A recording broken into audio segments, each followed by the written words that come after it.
Mother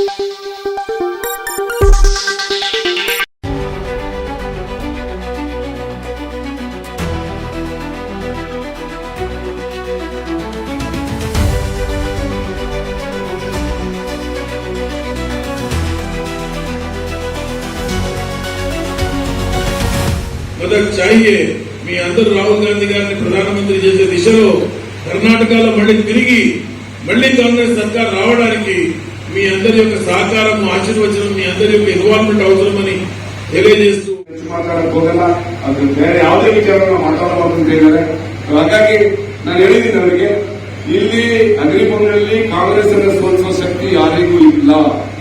Congress ಅನ್ನು ಸೋಲಿಸೋದು ಕಾಂಗ್ರೆಸ್ ಅವರೇ. ಹಾಗಾಗಿ ನಾವಿಲ್ಲಿ ಸೋತಿದ್ದೀವಿ ಅನ್ನೋ ವಿಚಾರ ಕೂಡ ಅವರಿಗೆ ಗೊತ್ತಿದೆ. ಅವರು ಕಂಪ್ಲೀಟ್ ಎಲ್ಲ ವರದಿ ತಗೊಂಡೇ ಬಂದಿದ್ದಾರೆ. ಕಾಂಗ್ರೆಸ್ ನೋಡಿ, ಭೀಮಾ ನಾಯಕನ ಸೋಲ್ಸಕ್ಕೆ ಯಾರಿಗೂ ಆ ಶಕ್ತಿ ಇಲ್ಲ. ನಮ್ಮದೇ ನಮಗೆ ಹಿಂದಿಂದ ಚೂರಿ ಹಾಕಿದ್ರೆ ನಾವೇ ಮಾಡಕ್ಕಾಗೋದಿಲ್ಲ. ಹಾಗೆ ಆ ವಿಚಾರ ಎಲ್ಲವೂ ಗೊತ್ತಿದೆ. ಬಟ್ ಆದ್ರೆ ಎಲ್ಲವೂ ಇಲ್ಲಿ ಮಾತಾಡೋದು ಅಧಿಕಾರಿ ಯಾರೇನು ಒಬ್ಬರೇ ಬೆಳೆಸಿದ್ದಲ್ಲ. ಇಡೀ ನಮ್ಮ ಅಗ್ರಿಬೊಮ್ಮನಹಳ್ಳಿ ಕ್ಷೇತ್ರದಲ್ಲಿ ಸಣ್ಣ ಹುಡುಗನಿಂದ ಹಿಡಿದು ಹಿರಿಯರ ತನಕ ಎಲ್ಲರೂ ಕೂಡ ಕಾಂಗ್ರೆಸ್ಸನ್ನು ಕಟ್ಟಿ ಬೆಳೆಸಿದ್ದಾರೆ. ಕೇವಲ 7-8 ವರ್ಷದವರು ಬಂದು ಈಗ ನಮಗೆ 40 ವರ್ಷದ ನಾವು ಈ 40 ವರ್ಷದಿಂದ ಸೇವೆ ಮಾಡ್ತೀವಿ ಕಾಂಗ್ರೆಸ್ನ. ಹೌದಲ್ಲ, ನಾವು ಅವಾಗಿನಿಂದ ಕಾಂಗ್ರೆಸ್ ಪಕ್ಷವನ್ನು ಕಟ್ಟಿ ಬೆಳೆಸ್ಕೊಂಡು ಬಂದಿದ್ದೀವಿ. ಈಗ ಅರ್ಜಿಗಳು ಕೊಡಬಾರ್ದಂದ್ರೆ ಯಾರು?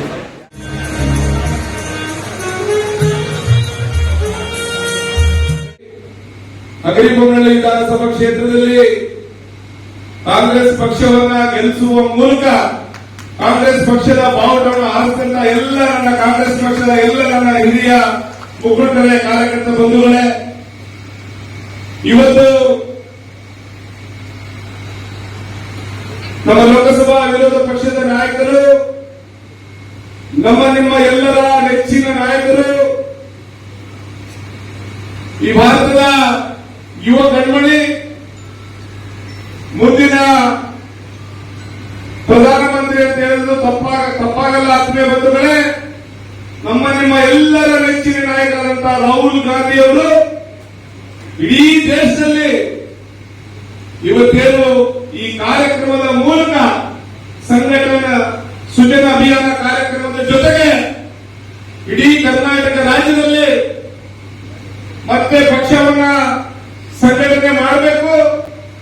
ಮತ್ತೆ 2028ಕ್ಕೆ 2023ರಲ್ಲಿ ನಿಮ್ಮ ಎಲ್ಲರ ನೆಚ್ಚಿನ ನಾಯಕರು, ನನ್ನ ಮಾರ್ಗದರ್ಶಕರು, ನಮ್ಮ ರಾಜಕೀಯ ಗುರುಗಳಾದಂತ ಸನ್ಮಾನ್ಯ ಸಿದ್ದರಾಮಯ್ಯ ನೇತೃತ್ವದಲ್ಲಿ 140 ಸೀಟುಗಳು, ಡಿ.ಕೆ. ಶಿವಕುಮಾರ್ ನೇತೃತ್ವದಲ್ಲಿ 2023ರಲ್ಲಿ 136-140 ಸೀಟುಗಳನ್ನು ಗೆಲ್ಲುವ ಮೂಲಕ ಕರ್ನಾಟಕ ರಾಜ್ಯದಲ್ಲಿ ಕಾಂಗ್ರೆಸ್ ಬಾವುಟವನ್ನ ಹಾರಿಸಿದ್ರು. ಮತ್ತೆ 2028ಕ್ಕೆ ಈ ಕರ್ನಾಟಕ ರಾಜ್ಯದಲ್ಲಿ ಕಾಂಗ್ರೆಸ್ ಬಾವುಟವನ್ನು ಹಾರಿಸಬೇಕೆನ್ನುವ ನಿಟ್ಟಿನಲ್ಲಿ ರಾಹುಲ್ ಗಾಂಧಿ ಅವರು ಈ ಕಾರ್ಯಕ್ರಮವನ್ನು ಮಾಡೋದ್ರ ಮೂಲಕ ಕರ್ನಾಟಕ ರಾಜ್ಯದಲ್ಲಿ ಪಕ್ಷವನ್ನು ಸಂಘಟನೆ ಮಾಡಬೇಕು. 140-150ಕ್ಕೂ ಸೀಟು ಹೆಚ್ಚು ಕರ್ನಾಟಕ ರಾಜ್ಯದಲ್ಲಿ ಕಾಂಗ್ರೆಸ್ ಪಕ್ಷವನ್ನು ಗೆಲ್ಲಿಸುವ ಮೂಲಕ ಈ ಒಂದು ಅಭಿಯಾನದ ಚಾಲನೆ ಕೊಡೋದ್ರ ಮೂಲಕ ಇವತ್ತು ನಿಮ್ಮ ಮುಂದೆ ಇವತ್ತು ತೆಲಂಗಾಣ ರಾಜ್ಯದ ನಮ್ಮ ಕಾಂಗ್ರೆಸ್ ಪಕ್ಷದ ಹಿರಿಯ ಮುಖಂಡರು, ಆ ಭಾಗದ ಪ್ರಮುಖ ಮುಖಂಡರು ವೇಣುಗೋಪಾಲ್ ರಾವ್ ಅವರು ಇವತ್ತು ನಮ್ಮ ಎಸಿಸಿ ಅಬ್ಸರ್ವ್ ಆಗಿ ಬಂದಿದ್ದಾರೆ.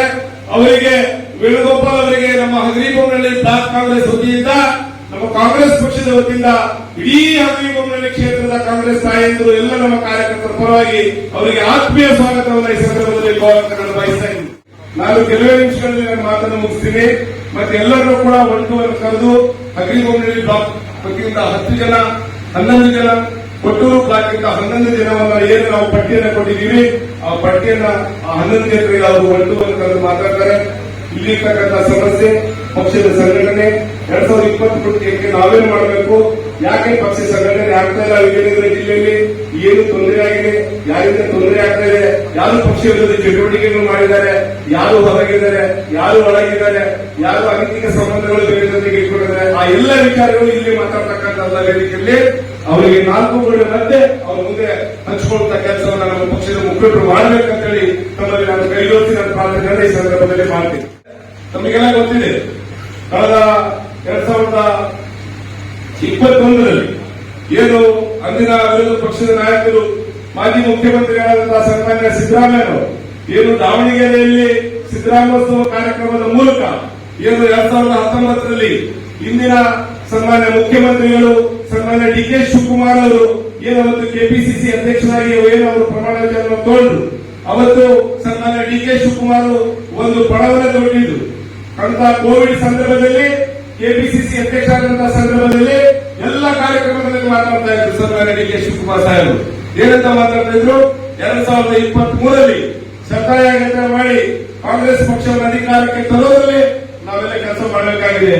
ಹಾಗಾಗಿ ಬಹುಶಃ ನಾನು ನೋಡಿದಂಗೆ ಕಳೆದ 5-6 ವರ್ಷಗಳಲ್ಲಿ ಸನ್ಮಾನ್ಯ ಡಿ.ಕೆ. ಶಿವಕುಮಾರ್ ಅವರು ಕೋವಿಡಿನ ಸಂಕಷ್ಟದ ಪರಿಸ್ಥಿತಿಯಲ್ಲಿ 2021ರಿಂದ 2002 ವರ್ಷಗಳ ಕಾಲ ಅವರು ಕೆಪಿಸಿಸಿ ಅಧ್ಯಕ್ಷರಾಗಿ ಇಡೀ ರಾಜ್ಯವನ್ನು ಸುತ್ತಿ ಕೋವಿಡ್ ಸಂದರ್ಭದಲ್ಲಿ ಏನು ಪಕ್ಷವನ್ನು ಸಂಘಟನೆ ಮಾಡೋದ್ರ ಜೊತೆಗೆ ಎಲ್ಲರನ್ನ ಒಗ್ಗಟ್ಟಾಗಿ ತಗೊಂಡು 136 ಸೀಟನ್ನು ಗೆಲ್ಲುವ ಮೂಲಕ ಅಂದಿನ ವಿರೋಧ ಪಕ್ಷದ ನಾಯಕರಾದಂತಹ ಸನ್ಮಾನ್ಯ ಸಿದ್ದರಾಮಯ್ಯ ನೇತೃತ್ವದಲ್ಲಿ ಇವತ್ತು ನಮ್ಮ ಪಕ್ಷ ಅಧಿಕಾರಕ್ಕೆ ನಮ್ಮ ಪಕ್ಷ ಅಧಿಕಾರಕ್ಕೆ ಬಂದ ಮೇಲೆ ನಾನು ಹಗರಿಬೊಮ್ಮೆ ವಿಧಾನಸಭಾ ಕ್ಷೇತ್ರದಲ್ಲಿ ಎಲ್ಲಾ ಪ್ರಚಾರದ ಕಾರ್ಯಕ್ರಮದಲ್ಲಿ ಒಂದು ಮಾತು ಹೇಳಿದ್ದೆ. ಇವತ್ತು ಪೂರ್ವದಲ್ಲಿ ಸೂರ್ಯ ಹುಟ್ಟೋದು ಎಷ್ಟು ಸತ್ಯ ಅಷ್ಟೇ ಸತ್ಯ. ಕರ್ನಾಟಕ ರಾಜ್ಯದಲ್ಲಿ 130ರಿಂದ 140 ಸೀಟ್ ಬರುತ್ತೆ. ಪೂರ್ವದಲ್ಲಿ ಸೂರ್ಯ ಹುಟ್ಟೋದು ಎಷ್ಟು ಸತ್ಯನೋ ಅಷ್ಟೇ ಸತ್ಯ ಸಿದ್ದರಾಮಯ್ಯ ಮುಖ್ಯಮಂತ್ರಿ ಆಗ್ತಾರೆ. ನಾನು ಅವತ್ತು ಇವತ್ತು ಕರ್ನಾಟಕ ರಾಜ್ಯದ ಜನ ಕಾಂಗ್ರೆಸ್ ಪಕ್ಷಕ್ಕೆ ಆಶೀರ್ವಾದ ಮಾಡಿದರು, ಕಾಂಗ್ರೆಸ್ ಪಕ್ಷಕ್ಕೆ ಅಧಿಕಾರ ಕೊಟ್ಟರು. ಇವತ್ತು ನಮ್ಮ ಪಕ್ಷ ಕೊಟ್ಟ ಮಾತಂತೆ ನಡ್ಕೊಂಡಿದೆ. ಪಕ್ಷ ಈ ದೇಶದಲ್ಲಿ ಅಧಿಕಾರದಲ್ಲಿದ್ದಂತಹ ಸಂದರ್ಭದಲ್ಲಿ ದಲಿತರ ಪರವಾಗಿ, ಅಲ್ಪಸಂಖ್ಯಾತರ ಪರವಾಗಿ, ಹಿಂದುಳಿದರ ಪರವಾಗಿ, ಮುಂದುವರೆದ ಜಾತಿ ಪರವಾಗಿ, ಎಲ್ಲ ಜಾತಿಯ ವರ್ಗದ ಪರವಾಗಿ ಇವತ್ತು ಏನು ಕೆಲಸ ಮಾಡದಂತಹ ಪಕ್ಷ ಈ ದೇಶದಲ್ಲಿ ಯಾವ್ದಾದ್ರು ಇದ್ರೆ ಅದು ಕಾಂಗ್ರೆಸ್ ಪಕ್ಷ. ಅಷ್ಟೇ ಅಲ್ಲ, ಬಳ್ಳಾರಿ ಜಿಲ್ಲೆ ಅಷ್ಟೇ ಅಲ್ಲ, ವಿಜಯನಗರ ಜಿಲ್ಲೆ 5 ವಿಧಾನಸಭಾ ಕ್ಷೇತ್ರ ಅಷ್ಟೇ ಅಲ್ಲ ಬಂಧುಗಳೇ, ಇಡೀ ಕರ್ನಾಟಕ ರಾಜ್ಯದಲ್ಲಿ ಕಾಂಗ್ರೆಸ್ ಬಾವುಟನ ಹಾರಿಸಬೇಕೆಂಬ ಉದ್ದೇಶದಿಂದ ಸನ್ಮಾನ್ಯ ಡಿ.ಕೆ. ಶಿವಕುಮಾರ್ ಸಾಹೇಬರು, ಸಿದ್ದರಾಮಯ್ಯನವರು, ಹಾಗೆ ಹರಿಪ್ರಸಾದ್ ಅವರು, ನಮ್ಮ ನಾಯಕರಾದಂತಹ ರಾಹುಲ್ ಗಾಂಧಿ ಅವರು, ಸೋನಿಯಾ ಗಾಂಧಿ ಅವರು, ಪ್ರಿಯಾಂಕಾ ಗಾಂಧಿ ಅವರು, ನಮ್ಮೆಲ್ಲರ ಉದ್ದೇಶ, ನಮ್ಮ ಪಕ್ಷದ ಉದ್ದೇಶ ಒಂದೇ ಉದ್ದೇಶ, ಮತ್ತೆ 2028ಕ್ಕೆ ಅಧಿಕಾರಕ್ಕೆ ಕಾಂಗ್ರೆಸ್ ಪಕ್ಷ ಬರಬೇಕಂತ. 1-to-1 साथ से अगर बात करने का उनको बोलिए सर, एक ब्लॉक से 11 मेंबर्स को अगर अलाउ करता है, 11 मेंबर्स को अगले ब्लॉक से 11 और बटूल ब्लॉक से 11 मेंबर साथ में जाकर 1-to-1 5 मेंबर्स रहता है. वेणुगोपाल रहता है आज साथ में कौन रहता सर? आमरे सर नहीं सर, आज हाँ ವೇಣುಗೋಪಾಲ್ ಸರ್ ಒಬ್ಬರೇ ಇರ್ತಾರೆ. 1-to-1 ಹೋಗಿ ನಮ್ಮ ಪಕ್ಷದ ಇಲ್ಲಿರ್ತಕ್ಕಂಥ ಸ್ಥಿತಿಗೀತೆ, ನಮ್ಮ ಕಷ್ಟಗಳೇನು, ಯಾರು ಏನೇನು ಮಾಡಿದ್ದಾರೆ, ಯಾರು ಏನೇನಿದ್ದಾರೆ, ಒಳಗೆ ಯಾರು, ಹೊರಗೆ ಯಾರು, ಅಲ್ಲಿಗೆ ಸಂಬಂಧ ಇಟ್ಕೊಂಡಾರೆ ಯಾರು, ಎಲ್ಲದನ್ನು ಕೂಡ ನೀವು 1-to-1 ಹೇಳುವಂತಹ ಕೆಲಸವನ್ನ ಮಾಡಬೇಕು. ನಮ್ಮ ರಾಮಣ್ಣ ಅವರು ಬರ್ತಾ ಇದ್ದಾರೆ, ಯಾಕಂದ್ರೆ ನಮ್ಮ ರಾಮಣ್ಣ ಅವರಿಗೆ ಬಹಳ ಚೆನ್ನಾಗಿ ಗೊತ್ತು. ನಿಜವಾಗಲೂ ಏನು ದುರದೃಷ್ಟಕರೋ ಗೊತ್ತಿಲ್ಲ. ನಾನು ಈ ಹಗರಿಬೊಮ್ಮೆ ವಿಧಾನಸಭಾ ಕ್ಷೇತ್ರದಲ್ಲಿ 2 ಬಾರಿ ನಾನು ಶಾಸಕರಾಗಿ ತಮ್ಮೆಲ್ಲರ ಆಶೀರ್ವಾದದಿಂದ ಈ ಭಾಗದಲ್ಲಿ ಸಾಕಷ್ಟು ಕೆಲಸಗಳನ್ನು ಮಾಡಿದ್ದೀನಿ. 50 ವರ್ಷದಲ್ಲಿ ಈ ಭಾಗದಲ್ಲಿ ಯಾವೊಬ್ಬ ಶಾಸಕರು ಮಾಡಕ್ಕಾಗಿಲ್ಲ ಆ ಕೆಲಸ ಭೀಮಾ ನಾಯಕ್ ಮಾಡಿದಂತ ಎದೆ ತಟ್ಟಿ ಹೇಳ್ಬೋದು. 50 ವರ್ಷದಲ್ಲಿ ಯಾವ ಎಮ್ಮೆಲ್ಯೆ ಕೂಡ ಕ್ಷೇತ್ರದಲ್ಲಿ ಕೆಲಸ ಮಾಡಿಲ್ಲ, ಅಷ್ಟು ಕೆಲಸ ಮಾಡಿದ್ವಿ. ನನಗೆ ಇನ್ನೊಂದು ಆಸೆ ಇತ್ತು, ನಮ್ಮ ರಾಮಣ್ಣವರ ಆರೋಗ್ಯ ಚೆನ್ನಾಗಿದ್ದಿದ್ರೆ ಇಲ್ಲಿ ಹಗರಿಬೊಮ್ಮನಲ್ಲಿ ಒಂದು ಸಿಂಗಲ್ ಅರ್ಜಿ ಹಾಕಕ್ಕೆ ನಾನು ಕೊಟ್ಟಿದ್ದಿಲ್ಲ. ನಾನು ರಾಮಣ್ಣ ಜಿಲ್ಲಾಧ್ಯಕ್ಷ ಮಾಡಬೇಕಂತ ನಾನು ಕೇಳ್ಕೊಂಡೆ ರಾಮಣ್ಣವರಿಗೆ. ರಾಮಣ್ಣ ಹೇಳಿದ್ರು, ನನ್ನ ಹೆಲ್ತ್ ಸರಿಗಿಲ್ಲ ಸರ್, ನೀವು ಯಾರಿಗಾದ್ರೂ ಮಾಡಿದ್ರು. ಇದು ಯಾವುದೋ ಒಂದು ವಿಚಾರಕ್ಕೆ ನಾನು ಮಾತಾಡ್ತಕ್ಕಂಥಲ್ಲ. ನಿಜವಾಗ್ಲೂ ಅವ್ರ ಆರೋಗ್ಯ ಚೆನ್ನಾಗಿದ್ದಿದ್ರೆ ನಾನೇ ರಿಕ್ವೆಸ್ಟ್ ಮಾಡ್ತಿದ್ದೆ. ಬಹಳಷ್ಟು ಜನ ನನಗೆ ಹೇಳಿದ್ರು, ನಿನ್ನೆ ನಾನೊಂದು ಸಭೆ ಮಾಡಿದೆ, ಬಹಳಷ್ಟು ಜನ ಹೇಳಿದ್ರು, ಸರ್ ನೀವು ಅರ್ಜಿ ಹಾಕ್ರಿ, ಒಂದು ಸಿಂಗಲ್ ಅರ್ಜಿ ನಾವು ಯಾರು ಕೊಡಲ್ಲ ಅಂತ ಹೇಳಿದ್ರು. ನಾನು ಹೇಳಿದೆ, ನಾನು ಜಿಲ್ಲಾಧ್ಯಕ್ಷ ಆಗೋದು ದೊಡ್ಡದಲ್ಲ. ಸೊ ಯಾಕಂದ್ರೆ ನಾನು ನೀವೆಲ್ಲ ನನಗೆ 2 ಬಾರಿ ಶಾಸಕರಾಗಿ ಆಶೀರ್ವಾದ ಮಾಡಿದ್ದೀರಿ. ನನ್ನ ಮಗನು ಕಾಂಗ್ರೆಸ್ ಯೂತ್ ಕಾಂಗ್ರೆಸ್ ಅಧ್ಯಕ್ಷ ಇದ್ದಾರೆ, ನಾನು ಕೆಎಫ್ ಅಧ್ಯಕ್ಷ ಆಗಿದ್ದೀನಿ, ಜೊತೆಗೆ ನಾನು ಒಕ್ಕೂಟ ಅಧ್ಯಕ್ಷ ಆಗಿದ್ದೀನಿ. ನನ್ನಿಂದ ಮತ್ತೆ ಇನ್ನೊಂದು ಅವಕಾಶ ಕಳ್ಕೊಳ್ಳೋದು ಬೇಡ. ನಮ್ಮ ಹಗರಿಬೊಮ್ಮೆ ವಿಧಾನಸಭಾ ಕ್ಷೇತ್ರದಲ್ಲಿ ಯಾವುದೇ ಸಮಾಜ ಕೊಟ್ಟರು ಸಂತೋಷ ನನಗೆ.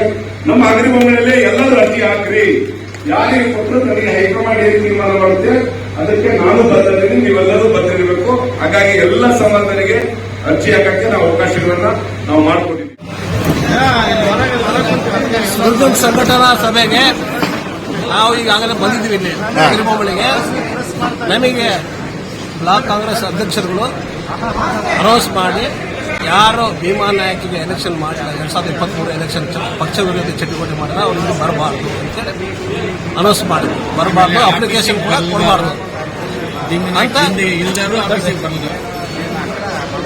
ಆ ಥರ ಅನೌನ್ಸ್ ಮಾಡಿದಾಗ ನಾವೇನು ಮಾಡಿದ್ವಿ, ನಾವು ಆ ಥರ ಪಕ್ಷ ವಿರೋಧಿ ಚಟುವಟಿಕೆ ನಾವು ಮಾಡಿಲ್ಲ. ಶರದ್ ಶೇಖ್ ಸಾಹೇಬರು ಅವರು DCC ಅಧ್ಯಕ್ಷರು, ಅವ್ರು ಯಾರ ಮುಂದೆ ಏನಾದರೂ ಭೀಮಾ ನಾಯಕಿಗೆ ಓಟ್ ಹಾಕ್ಬಿಡ್ರೆ ಅಂತ ಹೇಳಿದ್ರೆ ನೀವು ತೊಗೊಂಬರ್ರಿ, ಅವತ್ತು ನೀವು ಏನಂತೀವಿ ಅದಕ್ಕೆ ನಾವು ಬದ್ಧವಾಗಿರ್ತೀವಿ ಕೂಡ ಹೇಳಿದ್ವಿ. ಆ ಸಂದೇಶ ಕೂಡ ಕಳಿಸಿಲ್ಲ. ಇವತ್ತೇನು ನಡೀತೀಗ?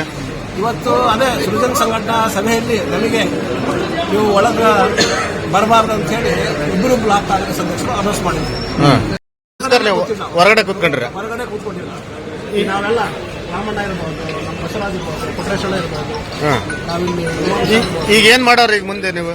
ಈಗೆಲ್ಲ ನಾವು ಅಪ್ಲಿಕೇಶನ್ಗಳು ನಾವು DCC ಅಪ್ಲಿಕೇಶನ್ ಕೊಡ್ತೀವಿ. ನಾವು ಹೊರಗಡೆ ಬಂಧುಗಳು ಹರಿಹರ ವೇಣುಗೋಪಾಲರಾವ್ ಸಾಹೇಬರಿಗೆ ನಾವು ಅಪ್ಲಿಕೇಶನ್ಗಳು ಹೊರಗಡೆನೆ ಕೊಡ್ತೀವಿ. ಏನಂತ ಅವ್ರು ಒಳಗಡೆ ಬರಬಾರ್ದು ಅಂತ ಹೇಳಿದಾರೆ ನಿಮ್ಗೆ?